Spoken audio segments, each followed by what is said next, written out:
同埋咧，佢冇落我最唔中意嘅火腿絲，我係好討厭用嗰啲火腿絲嘅，佢係冇嘅。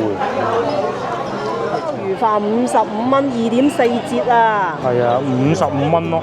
最後一份剩翻，僅剩一份。咁如果先頭我哋喺嗰度可以叫，係啊，就係90幾蚊嗰隻應該係。大佬呢度係啊，一模一樣喂，你睇下個樣係咪一模一樣？差唔多喎。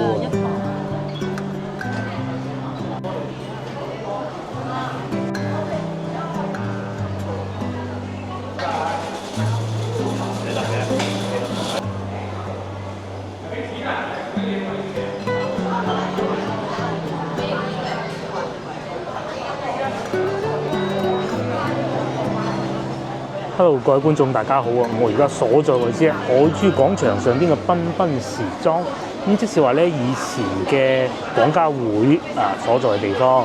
咁咧，我哋今日同老婆嚟飲茶，咁呢度叫海珠樓，咁飲應該都算夜茶啦嚇，6折就點心。因為我記得曾經嚟過一次咧，好似好一般，原來咧已經重新裝修過啦，坐得超級舒服。咁然之後，佢哋呢度咧係好近北京路嘅。咁如果各位觀眾咧以後翻到去北京路遊玩，你又可以過嚟呢度試下飲下茶，咁啊都幾好啊嚇！最起碼坐得夠舒服，尤其咧天氣開始熱啦冷氣夠最緊要，呢度冷氣都 OK 嘅。就嚟眼花撩亂讀餐牌時間，木棉海珠樓咁噶噃，始創於1979喎。咁佢個晚市咧5點鐘開始嘅，而家其實未夠鐘啊，爭少少時間。小點15蚊，尾點39蚊。咁然之後咧6折優惠嘅係有，勁啊！同大家睇到咁多餐牌咧，其實喺廣州飲茶咧嗰啲點心可以講係大多數都係比較大同小異嘅。咁但係呢度咧，我見到有幾款咧，好似幾特別喎。西杏陳香鯪魚球，咁應該係一啲杏仁碎喺個面頭嘅。咁另外仲有呢個洛神花脆皮餐包，我嘅理解係一個脆皮嘅餐包，即係餐包啦，外邊係脆皮嘅，有啲酥皮咁咯。咁但係佢用洛神花嚟調味。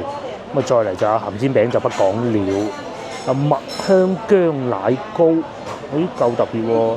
再嚟喺呢度都有豬潤燒賣啊，唔係淨係我哋平時去嘅嗰個叫做陸運茶居先有㗎嚇，炸芋角又有啦。咁如果係今日咧，其實係同晚飯一齊食㗎嚇，可能會叫個雲吞麵你話又或者瀨粉都幾好喎。以前係咁嘅，咁佢老婆就話過嚟呢度嘅。咁然之後咧就俾我一口拒絕咗，我話呢個環境好差㗎。咁然之後咧就喺度爭持嘅過程中咧，咁我妥協咗啦，就話差去睇下啦。咁嚟到呢度先發現原來其實都唔係喎，幾有特色喎。芝士葱油餅、鴛鴦小米糕、鮮蝦韭菜薄餅，呢個我想食啦，好多都想食喎。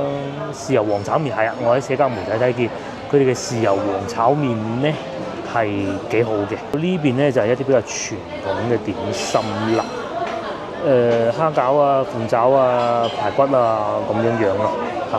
咁啊呢啲就不一一細數啦嚇，呢啲就相對係正常啲。再嚟仲有呢個，佢呢個咧睇上去咧，呢幅圖片睇上去咧就好似唔係好特別。我喺社交媒體睇見咧好特別個樣，咁啊至於係點咧唔知啊嚇。咁啊等埋老婆再嚟食，老婆再落嚟再落單，等等。我有啊，佢而家咧已經夠5點啦，咁咧餐廳嘅客人係越嚟越多咯喎。咁我哋咧亦都點好餐啦，嗱叫咗好多嘢食，因為今日係晚餐嚟㗎，咁啊叫多啲叫飽啲，就係咁啦。88蚊啫喎，抵食喎。呢個已經係打咗折嘅價錢，你最終埋單最終埋單就係呢個價錢，係茶位都計埋，咁幾好啊！茶位又唔算好貴嘅，就哇好舒服好企理，冷氣夠，同上一集比起身咧，上一集真係老實講啊，好食歸好食啊嚇，但凡再熱少少都頂唔順嘅嗰度。咁啊呢度咧就夠凍，呢一個煲水嘅器具先勁啊！嗱佢咧有溫度啦。咁然之後咧，個壺擺度咧，雙擊佢呢個咧，咁佢就會自己呢個轉過嚟，咁啊入水落去就煮，咁嘅咯，好鬼勁㗎！咁咧，當你攞起呢個茶壺，倒啲水落嚟，咁啊一路沖，咁咧呢個壺裏邊啲水咧就減少咗咯喎，咁你擺翻落嚟呢度啦，咁佢咧就感應到㗎啦。今次感應唔到，當你感應到之後咧，就會走過嚟呢度，一路加，加凍水落去之後咧，呢個溫度咪降低咗咪煲水咯，咁勁咯喎，先進啊！我哋繼續飲茶啦，等嘢就炒麵有晒蝦仁咁喎，16蚊8啫喎個炒麵，打埋折。係啊，我最初以為係嗰個，我記得邊間嘅。佢成日話唔理。嗱幾好啊，淨係個炒麵都已經可以啦。疫情嗰陣經過門口，咁咧就揾嗰個叫咩名話？太平沙嗰個餐廳嘅，咁啊經過呢度咧，見到個茶樓，應該就係呢一個啊，我唔知係咪啊嚇，或者呢個位置啦，冇講呢一個。咁啊，佢見到裏邊咧，個個咧有煙格咁樣謀人子咁，搞到我咧以為呢度就係當時我經過嗰間，咁啊即係一路都唔敢嚟。咁啊依家就唔同晒啦，裝修咧舒服程度咧真係堪比陶陶居喎。係啊，陶陶居仲有啲物添啊，同埋陶陶居你要諗埋個價錢啊，好驚人啊嘛。其實個裝修格局係有啲似嘅。咁至於你話啲點心方面咧，咁啊個名起得冇陶陶居嗰啲咁精彩咯嚇，咁咯，屬於一個低配版嘅陶陶居，但係喺價錢方面咧，亦都切合翻實際。個炒麵係我最中意嗰種喎，粗嘅，唔會黏埋一齊嘅。咁然之後咧，阿師傅係有剪開過嘅，唔會一夾咧成抽麵夾俾晒半碟嗰種嘅，非常之好。試下味道。沙律燒醬。佢亦都唔會話太硬嘅。有時候咧，嗰啲會好容易搭住黏埋一齊嗰啲麵咧，就係腍啲嘅。咁呢一種咧，如果用嗰啲竹升麵咧，就會硬啲嘅。呢個咧唔會，又腍得嚟，又唔會話搭埋一齊，夠乾爽。因為嗰啲麵咧，如果係湯麵嗰種咧，幾蚊喎？係啊，幾好喎！湯麵嗰啲咧黏埋一齊唔好食嘅。而且配料又夠多啦，有蔬菜絲啦，又有呢啲椰菜啦，又有雞蛋啦。我喺度睇緊個炒麵嘅時候咧，小籠包都到咗，有4粒。咁佢折後價咧又係16蚊8嘅，幾錢粒啊？4蚊粒咯，係嘛？4隻16啱啊，4蚊1粒咯。我好中意個炒麵，係我近期食過比較好嘅。佢又唔會話太多油，又唔會太乾。有時候咧，我講我啊，如果佢炒麵咧，咁啊麵多啊油少啊，食落去咧啃喉嘅。咁啊會一聲好搞笑，等住個喉嚨嗰啲咁樣啦嚇。同埋咧，佢冇落我最唔中意嘅火腿絲，我係好討厭用嗰啲火腿絲嘅，佢係冇嘅。如果再落多2條韭黃，唔係喎，都有韭黃好似，我冇落咗2條韭黃咁嘅原味。老婆喺度食緊嘅小籠包，佢已經食到要攞紙巾去抹啦，爆汁啊！佢話試下飽滿喎個小籠包，咁係嘅，俾我揀咗隻最飽滿嘅，哇！咁但係咧就佢又冇辦法咁樣夾起嘅咯嚇。係不過我哋廣府人食小籠包其實咧就冇咁厭尖，冇咁講究，冇咁懂行啦嚇。最緊要咧食個開心，哇！真係啲汁爆晒出嚟啦，哇！嗰啲湯汁咧就俾我飲咗啦。咁佢係會有啲滴咗落嚟呢度嘅，然之後咧再點少少節醋，呢個時候咧，另外2款點心都到埋啦。首先係呢個薄撐19蚊2毫，點解同我所理解嘅好似有啲唔同嘅嚇？係咁啊，可能個圖片我記錯咗啦。咁啊，另外咧再嚟呢個豬潤燒賣，哇幾大片豬潤！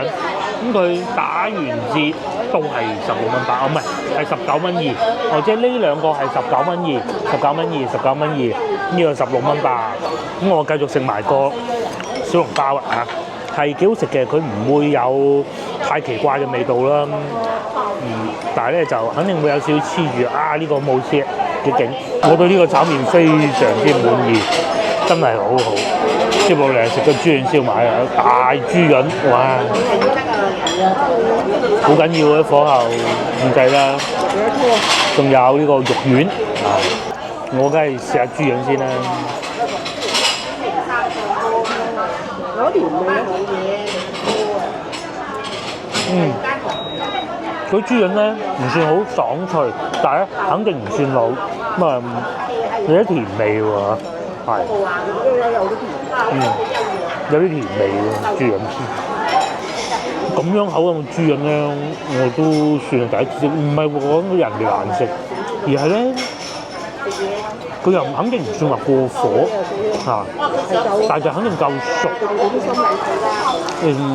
食起真係有少少甜味，可能個豬潤呢粒肉丸嘅味道㗎。你可以將個豬潤嚟甜少少呢個。幾特別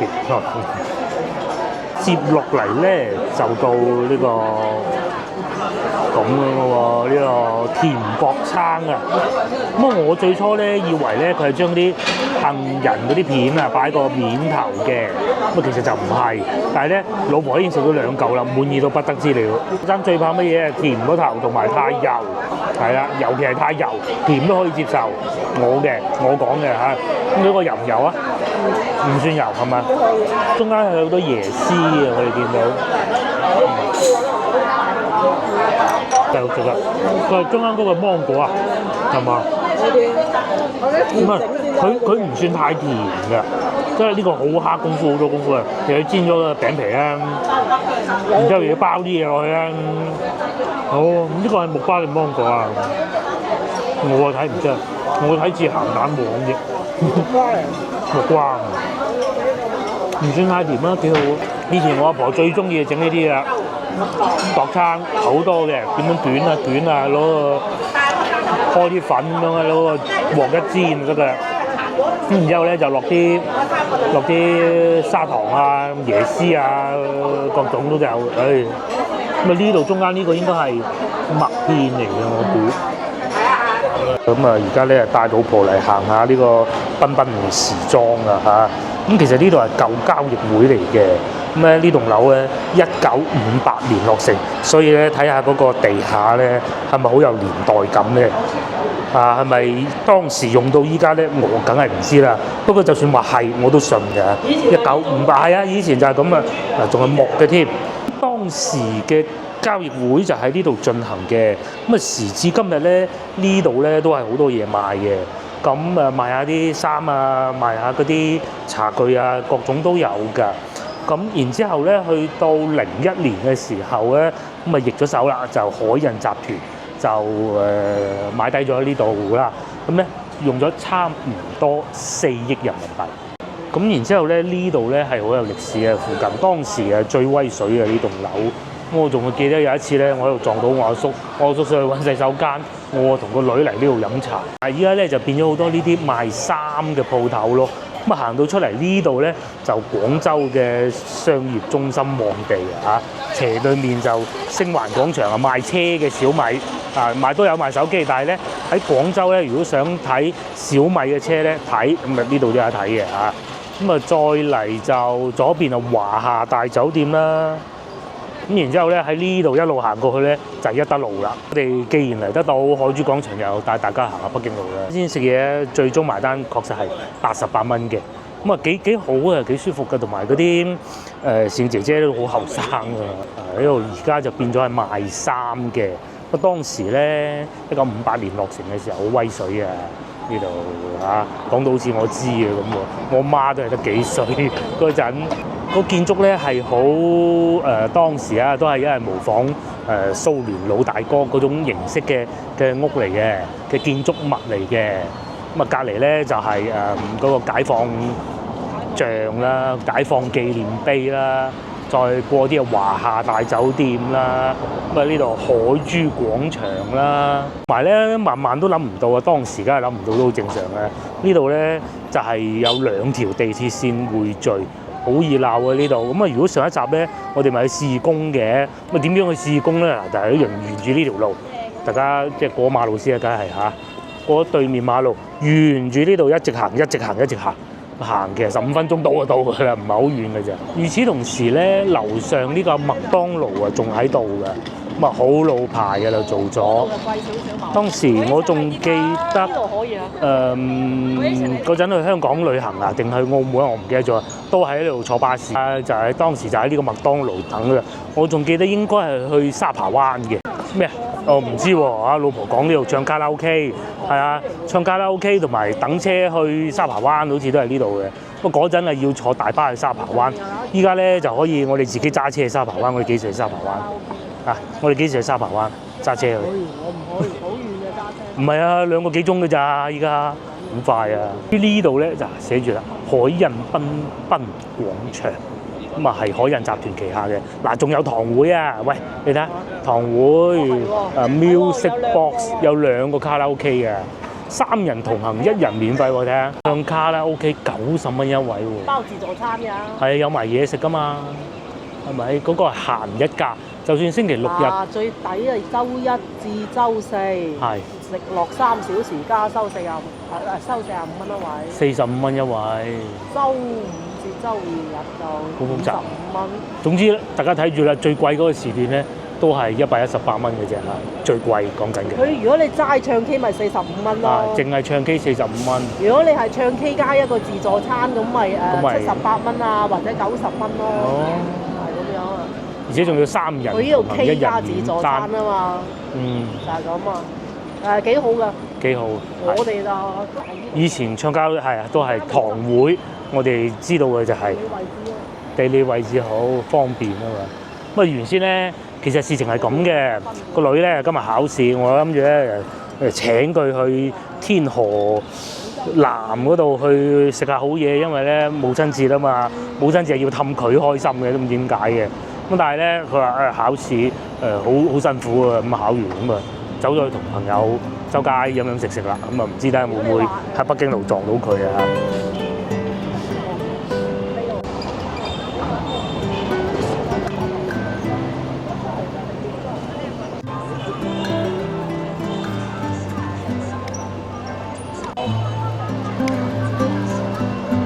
呢間咧做咗好多年嘅大家樂都仲喺度喎。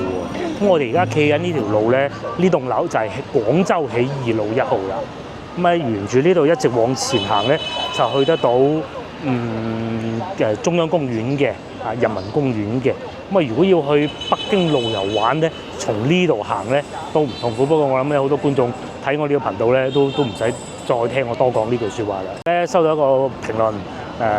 我暫且叫佢葉先生，我其實唔知人哋係先生定女士嘅，我暫且叫葉先生啦嚇。佢話睇咗我 channel 8個月就9個月啦，咁啊跟住嚟咗廣州都有3、4次，好開心，好好玩。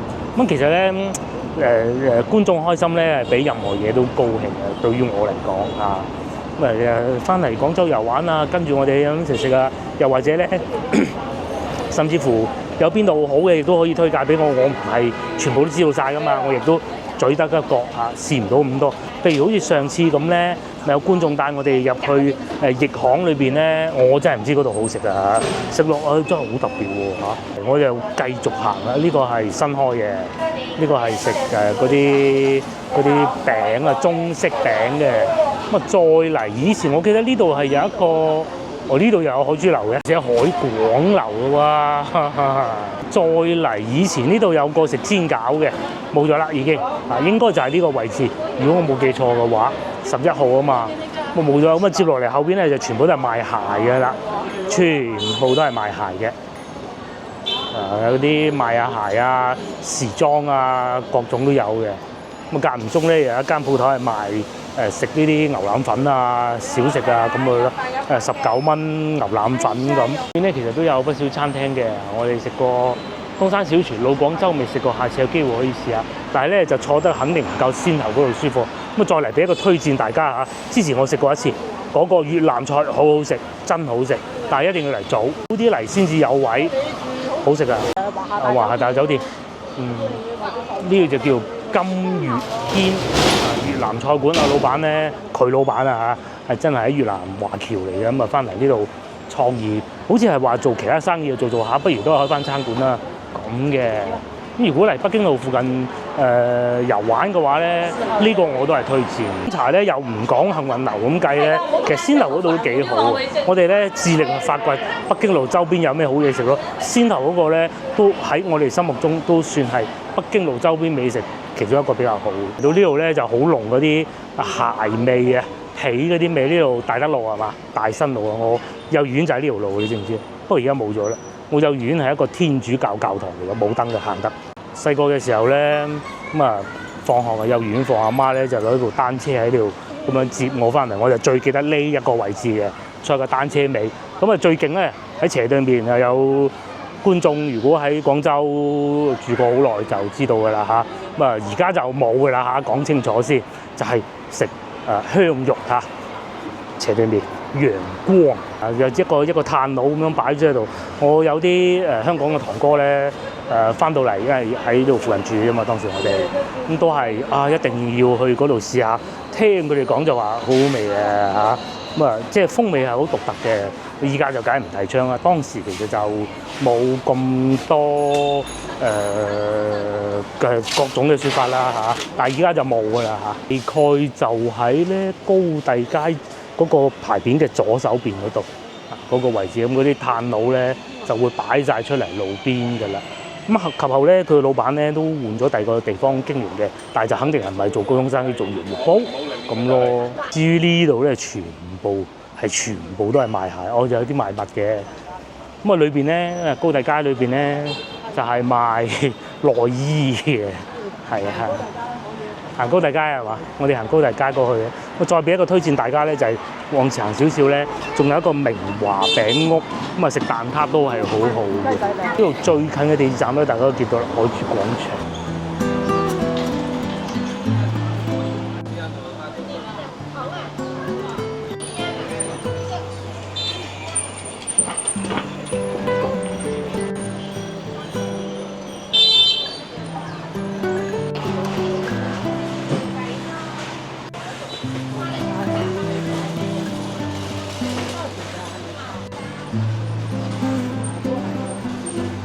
先頭咧咪講過話繽紛時裝啦，58年、59年係落成嘅，咁啊好多商客國內啊，當時冇乜外邊嘅商客嚟採購嘅，咁啊附近咧自然都形成咗一啲商品嘅集散地啦嚇，咁所以咧大家會知道啊，喺人民路附近咧咪好多批發市場嘅。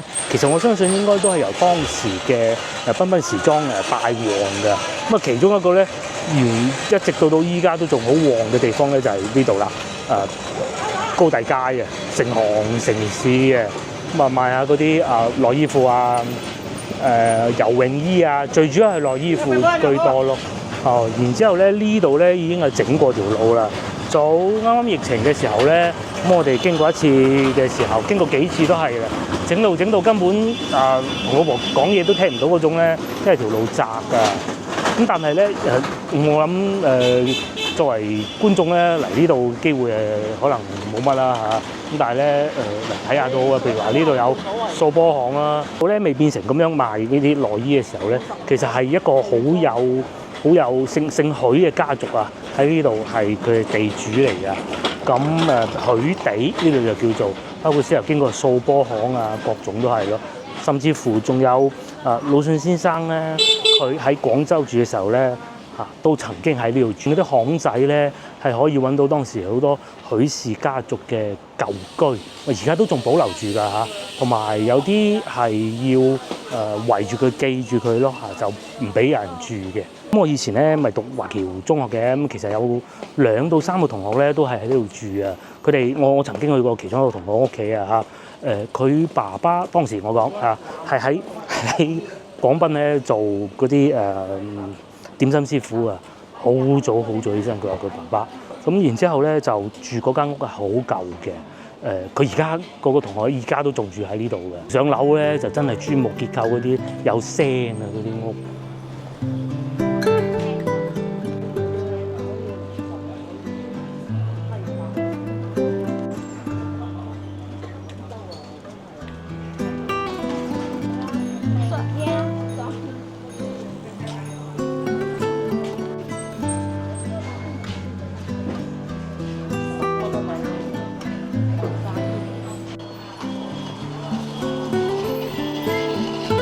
各位觀眾咧對廣州好有情懷，想睇下呢啲遊客以外的東西嘅話咧，咁你可以揀好似我哋而家咁樣嘅時候咧過到嚟㗎。睇下佢差唔多收工嘅時間，睇下佢落班嗰啲景象咧，呢啲咧就最真實嘅寫照嚟㗎啦。因為朝頭早咧，其實都係啲商戶啊喺度或者發貨啊、採購啊咁嘅啫。夜晚咧、傍晚啦嚇，又會有啲遊客㗎喎。咁又會有啲人收工㗎喎，仲會有人繼續買呢啲嘅。各位如果去北京路遊玩啊，咁啊北京路就商業旺地，遊客多啦。咁其實好老實講啊，睇啊固之然好睇，熱鬧固之然熱鬧，但係對於我哋嚟講咧，都覺得千篇一律。如果你嚟得多咗嘅咧，你可以嚟呢啲比較小眾啲咁多嘅，就喺北京路旁邊嘅地方行下睇下，咁啊穿過去起義路，咁其實都好嘅。活氣息都可以睇下上邊嗰隻貓。走咗上去上邊幾手，跳嚟跳去啦。佢聽到啦，嗱發貨啊！呢個發去杭州嘅幾大袋，同人民路嗰啲服裝批發市場一樣咧。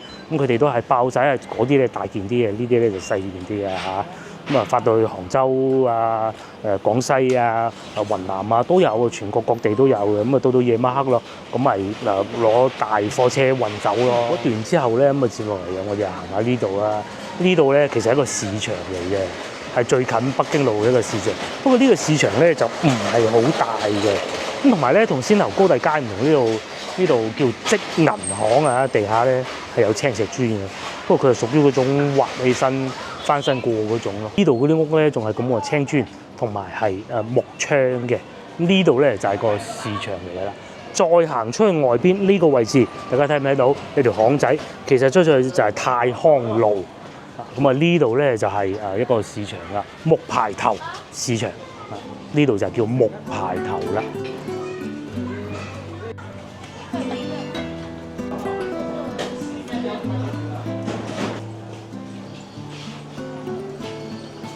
行出去唔夠100米就已經係北京路嚟嘅啦，外邊就熙熙攘攘，全部都係遊客。呢度咧突然間咧又變成一個居民生活嘅地方，好有味道嘅。雖然唔夠我哋去到什麼龍津路啊、西華路啊嗰啲市場咁熱鬧，咁但係咧都係會有菜賣嘅。呢度有咩睇咧？睇呢幾間爛屋，係啊爛晒咁㗎。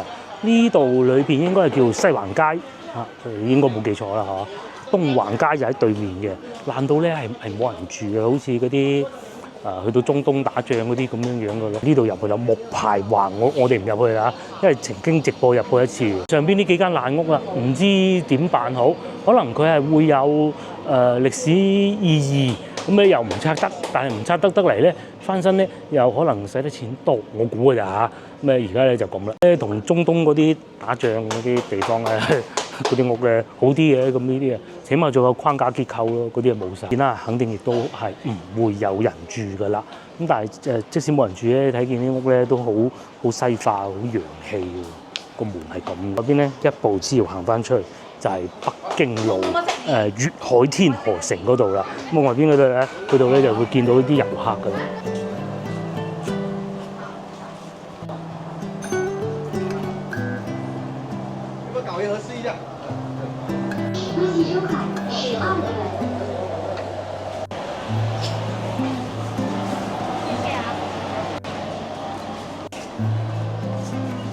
拆緊啊，係啊，呢度開始拆啦。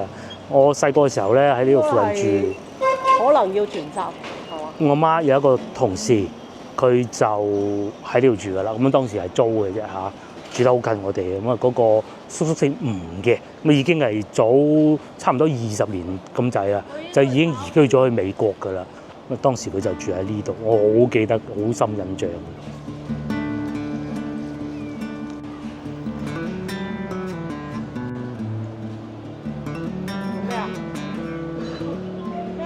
呢個畫面咧就好冇講諷刺啊，即係新舊結合。呢邊係舊嘅民國風嘅建築物，呢邊咧就新嘅粵海天河城咧就已經開始清拆緊啦。咁啊前邊咧就係熙熙攘攘嘅北京路開始拆咯喎。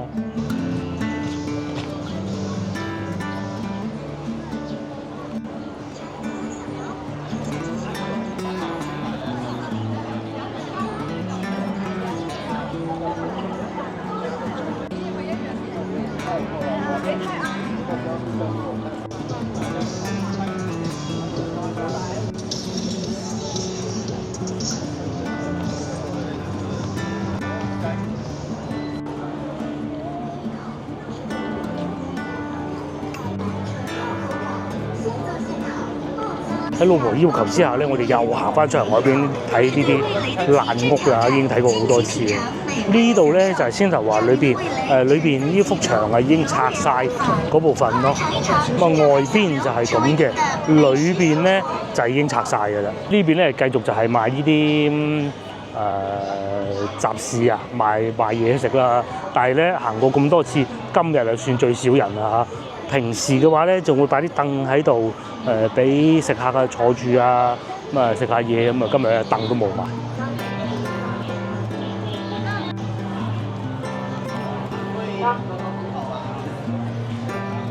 有玩其他芝麻嗎？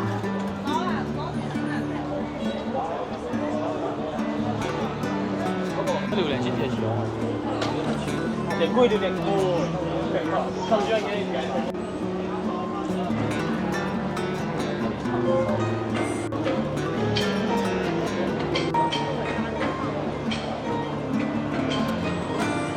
一邊咧就係爛屋，一邊咧就係大商場。咁啊，而家天氣都未算太熱啦。熱嘅時候咧，商場就梗係旺啲啊，因為裏邊有冷氣啊嘛。往前行咧就已經係北京路。其實今日咧，我係想同老婆去萬福路嘅，即係都係去睇下北京路周邊美食啦。咁萬福路咧就喺鏡頭嘅後邊往右轉咯。早幾日咧，應該係琴日啊嘅時候咧，我睇社交媒體啊，咁啊大名鼎鼎嘅大三元咧，終於回歸啦，係啊！之後我哋飲茶，其實隔離台嗰兩個好開心嘅姐姐咧，都喺度講緊嘅。佢大三元終於翻嚟啦，不過有個問題咧，就係因為可能係商標註冊嘅問題啊，咁大三元呢3個字係不能用嘅，咁所以咧佢就要喺前邊加翻佢哋老闆個姓個優字。優大三元咁咧，唯一一個好消息咧就喺原市嗰度做翻咯嚇。即係其實而家我都唔怕講，我每一次我都會講嗰條路咧，都唔知點解用嚟做嗰啲咩民間金融街，有屁人去嗰度民間金融嘅咩？以前我老細都借唔少啊，生意唔好嗰陣，邊度會去嗰度借啊？我可以講嚇。咁啊，而家終於收復翻啦，都好嘅，係。都見到好多外國賓客嚟到北京路影相，影得好開心啊！佢對於嗰棟樓好感興趣，如海天河城呢棟樓就係先頭我哋經過高第街嗰度啊，老婆喺度睇緊呢度入去高第街。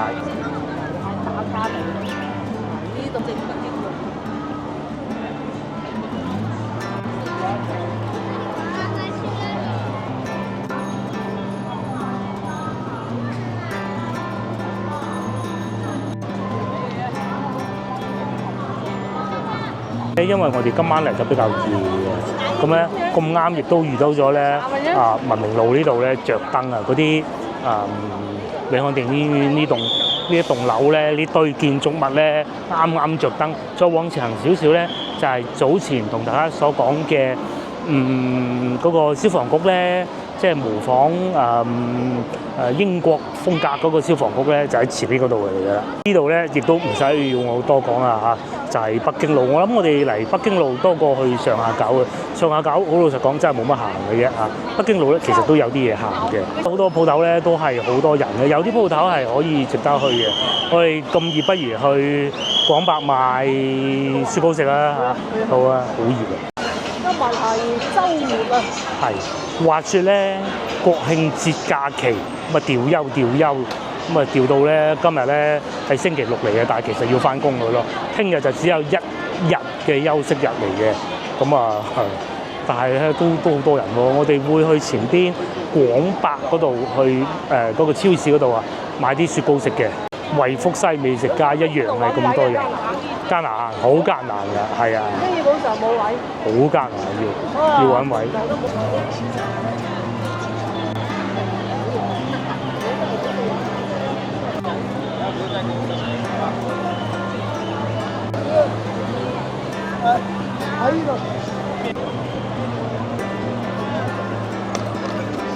咁話説咧，廣州係好大嘅嚇。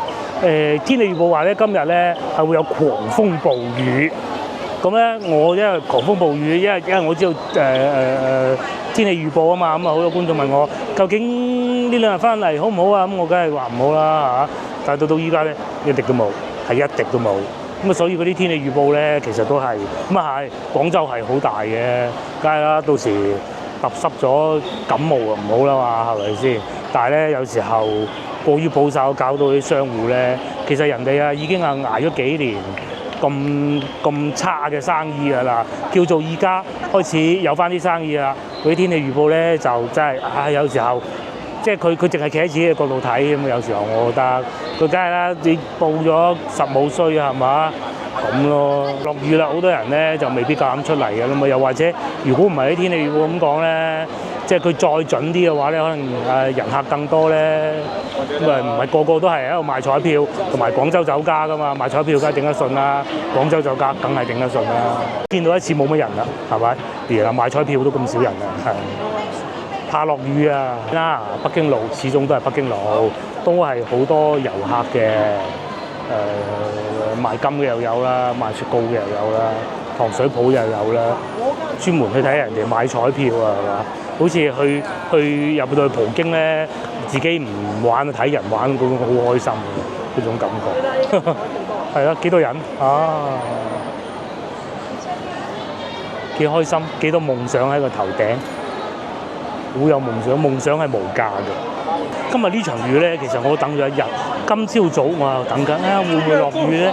出唔出去好咧？但係睇下又話等陣過多2個鐘頭落雨啦，過多2個鐘頭落雨啦。卒之到依家咧，鏡頭都睇唔到啊！其實終於有2滴啦，同埋我已經見到有1個人開住把遮，2個人開住把遮，僅此如矣。咁就有好多人啊，唔使開遮嘅，係咪？哇，幾開心！嚟到呢度影翻張靚相。老婆咧就喺度講緊喺北京路揾餐廳咧就不是太推薦，係啦，冇嘅點心，因為好多人都話前邊有一間。咁咧喺附近跟住我哋嘅頻道喺附近邊度食飽啦，好似先頭咁樣，咪坐得幾舒服啊！先頭嗰度好唔好食咧？其實我都唔係好在意啊，老實講，但係坐得真舒服，好舒服。先頭咧坐喺我哋左手邊有一班靚女，唔係阿姨。靚女識飲識食嗰啲靚女靚姐，其實退咗休嘅係啦，退咗休嗰啲靚姐咁約晒自己老友出嚟食。咁啊，我哋差唔多埋單啦，咁我哋喺度傾起身，佢哋就話喺美團上邊啊有得搶嗰啲紅包啊，定係搶購鮑魚飯58蚊啊！睇下好啊，喺呢個啦美團，通常我哋會揀美食團購，咁咧就要手熟嘅特色雙人餐。桃膠蛋撻，黑咗呢個啊4份啊，鮑魚黑松露腸飯啊，鮑魚飯55蚊，2.4折啊！係啊，55蚊咯。最後一份剩翻，僅剩一份。咁如果先頭我哋喺嗰度可以叫一個，有啲咩嘢？哇！有鮑魚咯。嗱，呢個幅圖。哇！真係鮑魚，就係喎，抵食啊！鮑魚飯係啊，佢哋仲有點餸嘅，我見到隔離台都係點食魚嘅。即係我同你講咧，我哋咧都未能夠蒸啊，嗰啲退休工人先蒸啊，人哋。話咧，我成日講啊。其實真正嘅食家咧，唔係嗰啲你喺電視成日見到啊，即係好似我呢啲咁人，唔係嘅，嗰啲又話點樣炒咗幾廿年嗰啲，唔係嘅，最識食咧就係嗰啲靚姐啊，佢哋有互相通知啦，同埋佢哋會慢慢去試啦，同埋佢哋又唔係食好貴㗎啦，性價比超高啦，嗰啲先至係食家嚟嘅。包括好似我哋咁樣，我知道呢個地方，但我唔知道咁樣搶購，係咪？咁啊，下次又可以試下啦嘛。咁又大佛寺啦，亦都開咗燈咯喎。咁至於我哋咧，就入去廣百買啲雪糕食，就喺呢度入去啦。咁啊，大家如果嚟到北京路行到攰攰地咧，有幾個地方係好值得嚟嘅。第一個咧就係呢個超市，廣百超市買支水飲都好啊，係咪先？涼下冷氣，因為咧接落嚟咧就到夏天㗎啦嘛。第二個咧就係再往前行少少，青年文化宮嗰度有洗手間嘅。嗱，呢度有咖啡店啦，會打亂醬咁嘅喎。咁再行前咧有超市，同先後外邊北京路比起身，呢度係咪安靜好多？冇咁嘈吵咧，入嚟買支水，涼下冷氣，唞一唞，繼續出去行，咁啊亦都係一個唔錯嘅選擇嚟嘅。咁啊呢度咧就廣百超市咧，廣百咧其實係國企嚟嘅，所以佢啲價錢咧其實亦都唔會太昂貴嘅。偶爾咧仲會有啲大特價，即係嗰啲咩廣州市政府派優惠券啊嗰啲咧。係呢度仲有個出去旅遊嘅恩物啊，就係自鍋臘腸煲仔飯啊！產地係江蘇省嘅，其他超市一樣咧，其實佢哋都會有肉類啦、水果啦，一樣有得賣嘅，唔係淨係賣嗰啲好包裝嗰啲嘢咯。中又會有嘢8折嘅喎，呢個仲有腸仔啊，係專落香腸，我哋成日買嘅。呢個喎仲有嘢送喎，貴嘅佢係，但係就好食嘅，又成日買啦。呢個係車打腸86蚊，咁啊再打8折。即係60幾啦，唔識講嗰個已經嗰個特價咗冇嘅啦。呢個係黑松露芝士，係黑松露芝士，呢啲係新口味嘅，75蚊，50幾60蚊啦。我哋早2次入到嚟咧，當時係有活動啊，有嗰啲大特價活動咧。喂，今日真係少好多人啊，動但唔多咯，都有嘅。今日咧，我睇見一位群組裏邊嘅觀眾就話俾我聽，佢哋嗰度佢喺紐約啊，哈根達斯就好平嘅，呢排有特價，搞到咧我真係心癢癢啦，睇下有冇特價。呢個係嗱，呢個39蚊2杯，嗱呢個39蚊2杯，名字咧就係觀眾影俾我嘅哈根達斯嘅，就嗰個雪櫃都一樣。3盎係10蚊美金，即係70蚊3盎呢個，但係佢大盎好多㗎，你睇唔睇到啊？係大盎呢種㗎，哦，係咪？呢隻係大嘅，大㗎，冇寫幾多克嘅，睇唔到啊，有寫嘅，不過睇唔到啫。大㗎，呢個係美金啊嘛，美金梗係美金啦，3盎，10蚊啊，咁啊3個幾，3721咪仲平過呢度。我老婆係啊，就係90幾蚊嗰隻應該係。大佬呢度係啊，一模一樣喂，你睇下個樣係咪一模一樣？差唔多喎。100蚊。嗱呢度啊賣100蚊㗎，係咪？個味呢個係奧利奧味，呢個係奧利奧味啊。不過其實都係一樣嘅。大佬咁平嘅。係啊，都係買名次算啦，揀一盒定揀一支啊？好啊，揀啦。杯我唔係好中意，我中意雪條啫，好似呢一種咁咧。係啊，或者係呢啲咁樣我都得，但係一杯杯我唔係好中意，除非係哈根達斯。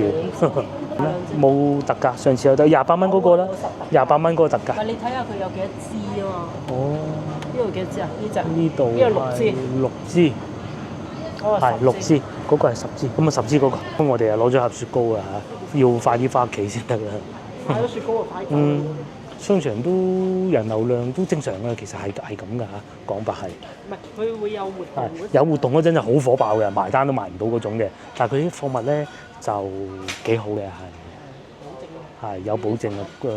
國企大國企上市公司呢個呢個都抵喎，8蚊9。佢有特價，唔好食咁多朱古力啦，肥嘅。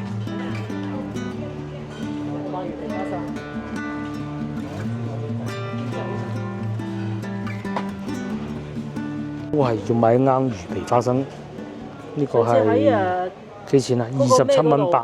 幾錢啊？喺山姆啊。唔記得嗰啲要買好大包嘅，一定平過呢度，但係你要買6盒咯。你食到幾時啊？幾時啊？呢種嘢？終於揾到嗰個出產日期，24年2月20，可以啊嚇。咁啊，快啲埋單走。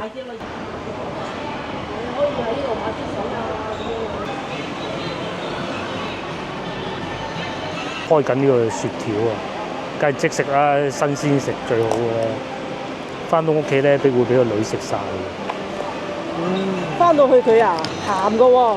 鹹嘅雪條喎，海鹽味咁嘅色嘅，就係咁樣細細條嘅。但係咧就30蚊不到，佢會有10支咯。大家可能唔係好清楚，其實咧雖然名字係日本企業啊，但係咧佢喺廣州生產嘅，好似喺開發區嗰邊、黃埔嗰邊。確實係有少少鹹味，奶味啲味道。廣州咧有2個大嘅雪糕廠嘅，第一個名字咧排名搬翻先後啊，另外一個咧就五羊啊，以前嘅雀巢。咁我哋係一路行一路食就去前邊行去地鐵站啦。咁如果大家想抄近路行近啲喺前邊呢個7-11呢度往右轉咧，就係、大馬站一路行翻出去咧就更近地鐵站噶啦。但係咧就要經過下邊5月花廣場下邊嗰個地下通道咯。翻到嚟北京路遊玩咧，喺附近欣賞下美食。咁如果你唔怕排隊咧，你係可以去前邊食50幾蚊一隻乳鴿嘅。前邊有個50幾蚊一隻乳鴿啊，好多人排隊嘅，帶大家去睇下。佢色唔同嘅。我隻檸檬味啊！哦，我嗰個唔知鹹鹹地咁樣嘅。呢度咧又再大家睇下。上次咧我哋咪話去睇嗰個水渠嘅水閘嘅，就係對面呢度啦。咁喺呢度入去都得嘅。咁至於食50幾蚊一隻乳鴿咧，就係大家發，就喺前邊嗰度行前少少嘅啫。我再嚟之前咧，亦都嚟呢度食過㗎啦。呢個螺絲粉啊，最好食嘅啊，可以咁講啦嚇，因為佢連鎖式經營嘅。食完好濃奶味，真係唔錯。咁啊，等下次我有機會到紐約再食嗰個哈根達斯啦，不過唔知有冇咁嘅機會嘅。咁至於50蚊一隻乳鴿咧，就係呢度大鴿飯啦，超多人排隊嘅大鴿飯，同埋感覺上今日已經少咗嘅，唔知係咪假期之後啊，抑還是係啲人怕落雨啦嚇，咁啊唔知啊。係啊，咁樣已經算少咗㗎啦。覺得咧，與其係咁，不如翻去我哋先頭嗰度，其實坐得都幾舒服啊。食乳鴿，老婆睇見好似話30幾蚊一隻啫嘛。係啊，好啦，今集影片到呢度結束啦。我哋都係時候翻屋企啦。今日唔使打包翻去俾個女食，因為佢考完試就周圍走咗去玩㗎啦嚇，實食到飽嘅。幫忙 share 我影片俾你嘅朋友，同埋幫我點個 like 啦。下集見啦，拜拜。個老婆咧，唔通佢走咗去排隊，唔見咗添。